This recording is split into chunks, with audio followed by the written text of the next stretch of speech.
and much lesser things that take place in the home they call crime. You know, they'll do anything they can to find something. If a man has a little fight with the wife, they say, this was a crime, see? So now I can't claim 100%. Yes, that's Trump actively downplaying domestic violence during a speech he gave at the Museum of the Bible in D.C. on Monday morning. But seeing that he's packed his cabinet with men who have been accused of domestic violence and sexual assault, it's really not that surprising. You have Defense Secretary Pete Hegseth said she believes something was slipped in her drink.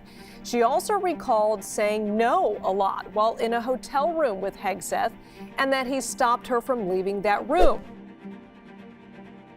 Health and Human Services Secretary RFK Jr. A former staff member who worked for Kennedy as a babysitter in the 90s claimed he inappropriately touched her. Kennedy has played down the accusations, saying he has a lot of skeletons in his closet. Ex-Doge head and Trump frenemy Elon Musk. Elon Musk accused of sexually assaulting a flight attendant on his private jet 6 years ago. And former top White House aide Rob Porter. Tonight, shockwaves at the White House after one of the president's most trusted advisors, Rob Porter, resigned amid allegations by two ex-wives of verbal and physical abuse. And those are just the ones we know. Trump himself has also been accused of rape by his ex-wife, Ivana Trump, before she later walked that claim back.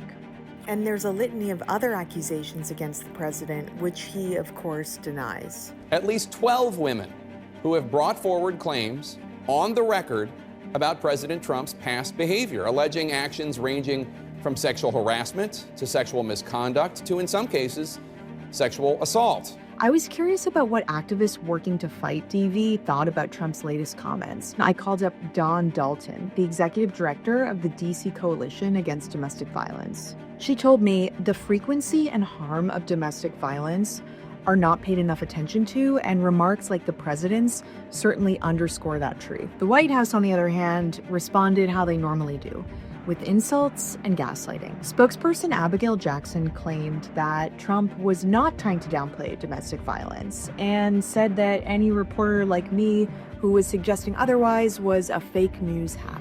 But of course, Trump was downplaying domestic violence. If a man has a little fight with the wife, they say this was a crime, see? And you don't just have to take my word or even his word for it. You can look at his actions. The Trump administration has canceled millions of dollars in grants for victims of crime, including domestic violence. And they've tried to force domestic violence shelters to cooperate with ICE in order to receive federal funding. You can check out more of my coverage at motherjones.com.